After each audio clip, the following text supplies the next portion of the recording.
Paz de Cristo, mi hermano, una vez más estoy con ustedes para seguir y continuar con este tema muy maravilloso.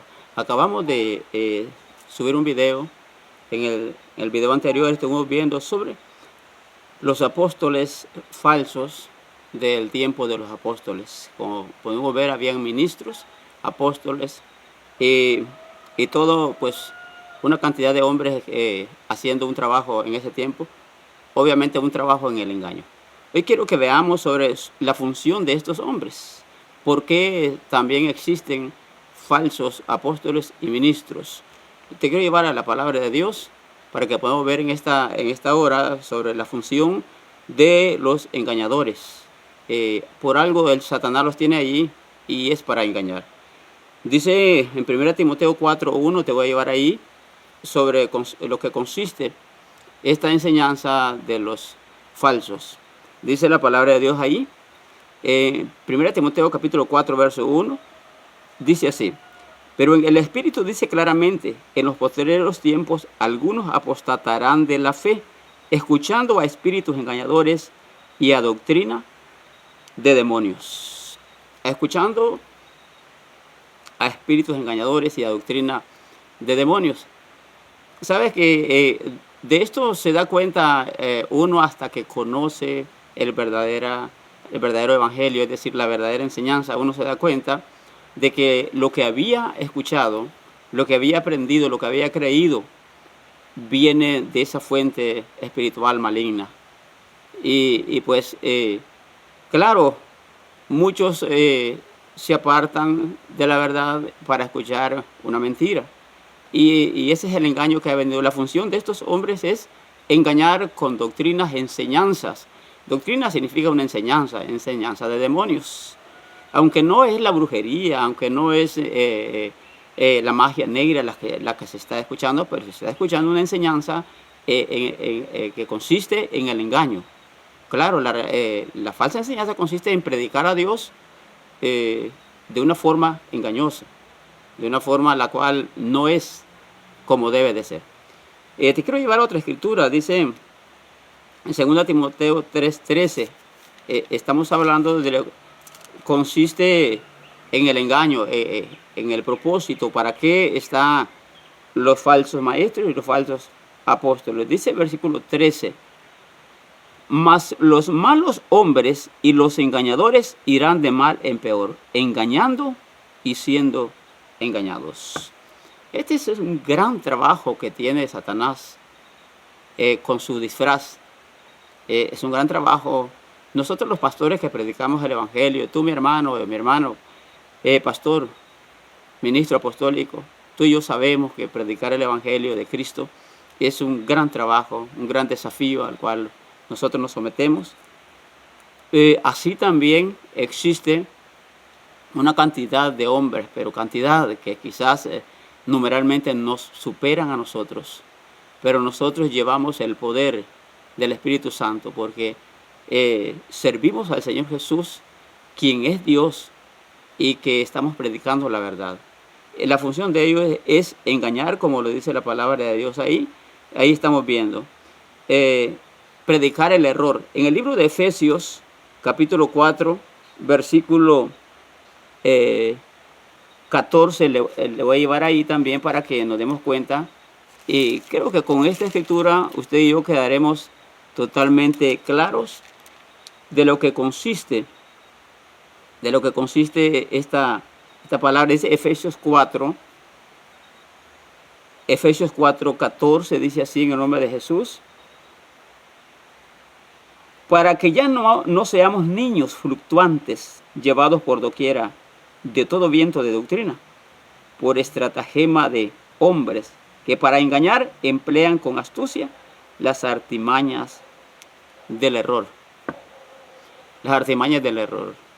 Ese es el propósito. El apóstol Pablo explicaba todo esto, explicaba sobre el engaño, sobre la falsedad, sobre cómo había este grupo de hombres aparte de ellos. Y él explicó esto para que nosotros podamos entender y de una vez conozcamos la verdadera doctrina, la verdadera palabra, y que ya no seamos movidos de la doctrina, de la enseñanza, de esa palabra que sí nos da salvación. Mi hermana y mi hermano, la función de estos hombres, ministros, engañadores, apóstoles, pastores, maestros, Satanás los levantó para hacer una guerra, para desafiar el evangelio, para desafiar a los apóstoles, hoy para desafiar a los predicadores de hoy, a los que hemos creído de acuerdo a ese evangelio que Cristo le dio a ellos. Y como les dije, todo hombre, toda persona que escuche este video, la salvación de nosotros, si tú quieres ser salvo de la condenación, lo que tienes que hacer es usar los mandamientos del Señor Jesús. Cuando decimos nosotros que recibimos al Señor Jesús en nuestra vida, es que recibimos su palabra. Y las primeras palabras, los primeros mandamientos que Jesús da para que nosotros podamos ser salvos, es que creamos en Él, en Jesús. Crean en mí, dice el Señor Jesús, y les daré potestad de ser hechos hijos de Dios. Allá en el Evangelio de San Juan, capítulo 1, versículo 12. El apóstol Pablo explicó en Hechos 3:19, arrepiéntanse y conviértanse para que sean borrados los pecados. El Señor Jesús enseñó, bautícense cada uno de ustedes. Bautícense porque ahí van a ser borrados los pecados. Mandó en Mateo 28:19, en Marcos 16:16, en Lucas 24:47, y que se predicase, dice la palabra del Señor, en mi nombre, dijo el Señor Jesús, el arrepentimiento y el perdón de los pecados. El apóstol Pedro dice, bautícese cada uno en el nombre del Señor Jesús. Dice Romanos capítulo 6, que de todos aquellos que han sido bautizados en Cristo Jesús, dice que son sepultados con Él en el bautismo, para levantarse con Él, para andar en una vida nueva. Pero debe ser en Cristo. Gálatas capítulo 3, verso 27 dice que todo aquel que ha sido bautizado en Cristo ha sido revestido de Cristo. Mi hermano y mi hermana, en esto consiste la salvación. En esto consiste la salvación, en hacer nosotros lo que dice el Señor. Le dijo a Nicodemo el Señor Jesús en San Juan 3:5, el que no naciere del agua y del Espíritu no puede entrar en el reino de los cielos. Para que nuestros pecados sean perdonados, debemos de ser bautizados en agua, en el nombre del Señor Jesús. Pero antes debemos ser transformados, haber dejado de pecar, haber dejado de hacer lo que al Señor Jesús le desagrada. Y eso nos hace a nosotros ser limpios por la palabra de Dios. Que Dios te bendiga por hoy. Aquí vamos a quedar. Los temas que vimos hoy fueron los dos temas. Falsos apóstoles y ministros en los tiempos de los apóstoles. Y su función, engañar. La función de ellos es engañar. Así de que si tú no estás bautizado en el nombre de Jesús, si tú, mi hermana, mi hermano, no has creído, no te has dado cuenta por la palabra del Señor que Jesús es el Dios, aquel Dios de Abraham, de Isaac, de Jacob, de Moisés, de los profetas, en quien tú debes creer hoy, que ese es su nombre, pues conócelo hoy. Conoce que el matrimonio, el cual debes tener con tu esposa, con tu esposo, tu hermana, debe de ser realizado en el nombre del Señor Jesús. Si tú ya tuviste un matrimonio anterior en la iglesia, pero no te pronunciaron el nombre del Señor Jesús, entonces acuérdate que no estás unido por el Señor. No estás unido por Dios. Y solo aquel matrimonio unido por Dios es el que es aprobado y bendecido. Debe de ser en el nombre de Jesús. Colosenses 3:17 dice, y todo lo que hacéis, sea de hecho o de palabra, hacerlo todo en el nombre del Señor Jesús.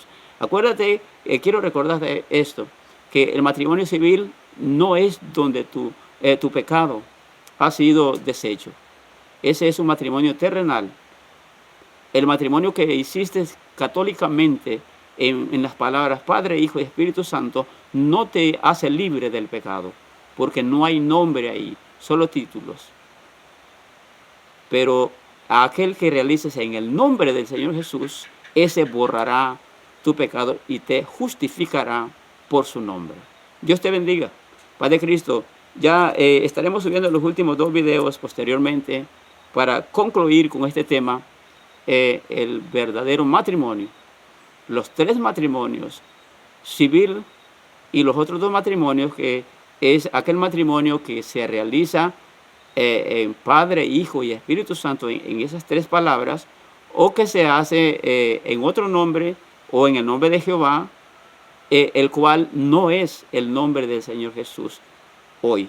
Acuérdate que Jehová, el significado de Jehová es Señor, Señor mío, mi Señor.